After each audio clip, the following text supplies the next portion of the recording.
श्लोक 47.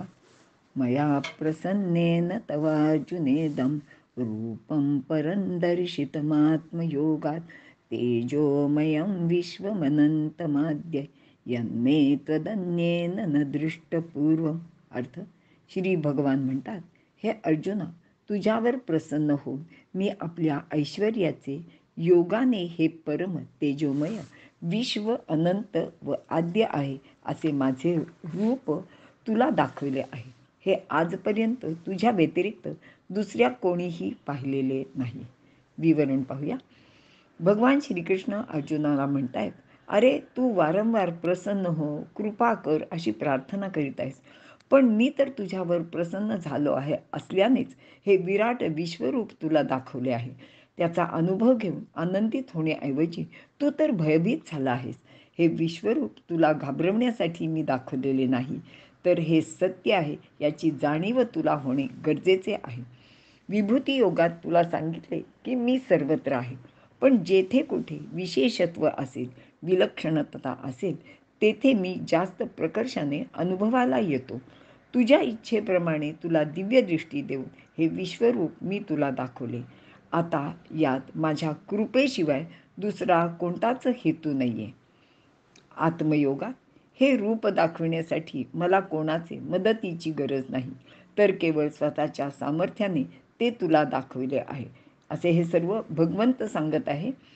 परम हे अत्यंत श्रेष्ठ असे आहे. तेजोमय हे अत्यंत तेजोमय आहे, म्हणजे दिवी सूर्य सहस्रस्य इतके तेजरूप आहे. विश्वम सर्वव्यापी आहे. अनंत माध्यम याला देश काळ अशा दृष्टीने आदी अथवा अंत नाही, ते आदी व अनंत असेच आहे. यन्मे त्वदन्ये न दृष्टपूर्व. तुझ्याशिवाय या विश्वरूपाला यापूर्वी कोणी पाहिलेले नाही. भगवंताच्या या म्हणण्यावर अनेकांनी वेगवेगळे आक्षेप घेतलेले आहेत, कारण यापूर्वी राम अवतारात माता कौसल्येने आणि कृष्णाचे बालपणी माता यशोदेने ते पाहिले होते.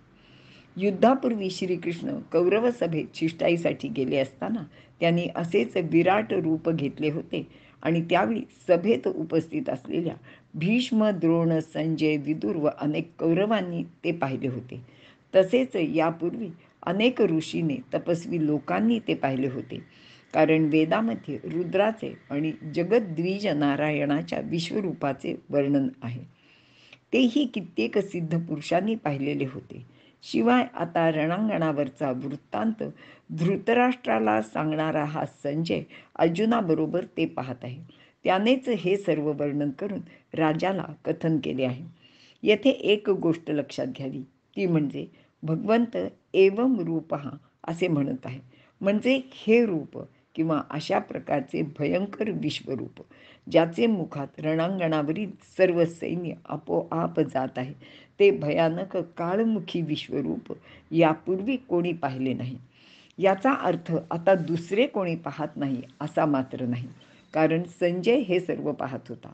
कदाचित युद्धभूमीवर असल्याने अर्जुना व्यतिरिक्त अजून सुद्धा कोणी हे पाहिले असण्याची शक्यता नाकारता येत नाही. श्लोकातील एवम रूप हे पद महत्त्वाचे आहे. कौसल्या अगर यशोदा मातेला असे रूप दाखवण्याची गरज नव्हती, तर कौरव सभेत श्रीकृष्णाने फक्त खूप मोठे असे आपले रूप दाखविले होते की जे कौरवांना त्याला पकडता येणे शक्य नव्हते. अर्जुन रणांगणावर युद्धासाठी उभा आहे, त्याला असे ते भयंकर रूप दाखवण्याची खूपच गरज होती, आणि अर्जुनासारखा अनेक युद्ध केलेला वीर पुरुषच ते पाहू शकत होता. तरीही तो भयभीत झाला, हे आपण विसरता कामा नये. विश्वरूप पाहण्याची पात्रता कोणाची आहे, तर जो अनन्य भक्त आहे, जो विश्वरूपी प्रभूची अनन्य होऊन सेवा करतो, अशा विश्वसेवकाला साक्षात्कार होऊ शकतो. ज्ञानपूर्वक प्रवेश. परमेश्वराचे ज्ञान प्राप्त केल्याने, त्याचे दर्शनाने त्याचे ठायी प्रवेश होऊ शकतो. यामध्ये ज्ञान प्राप्त करणे हा बुद्धीचा साक्षात्कार, प्रत्यक्ष दर्शन करणे हा दृष्टीचा साक्षात्कार आणि त्याचे ठायी प्रवेश करणे हा अनन्यतेचा अनुभव आहे. या सिद्धीचे पुढील 5 उपाय आहेत. 1. मत्कर्मकृत. ईश्वराचे कर्म करणे. यामध्ये सज्जनांचे रक्षण, दुर्जनांचा विनाश आणि धर्माची स्थापना या गोष्टीमध्ये सहाय्यक असणाऱ्या सर्व गोष्टी केल्याने ईश सेवा घडते. ज्याप्रमाणे समर्थ आणि शिवाजीराजे यांनी एकत्र येऊन हे कार्य केले होते. 2. मतपरम, परमेश्वराला श्रेष्ठ मानणे, सर्व जीवन परमेश्वरासाठीच अर्पण करणे. मदभक्त, भगवंताची भक्ती करणे. संगवर्जित, आसक्तीरहित भोगांची कामना न करणे. 5. सर्व भूतेषु निर्वैर, कोणाही बद्दल वैरभाव न बाळगणे. अशा भगवत भक्ताला ईश्वराची कृपा प्राप्त होत विश्वरूप दर्शन घडते, असे भगवंत इथे सांगत आहेत. इथे आपण थांबूया.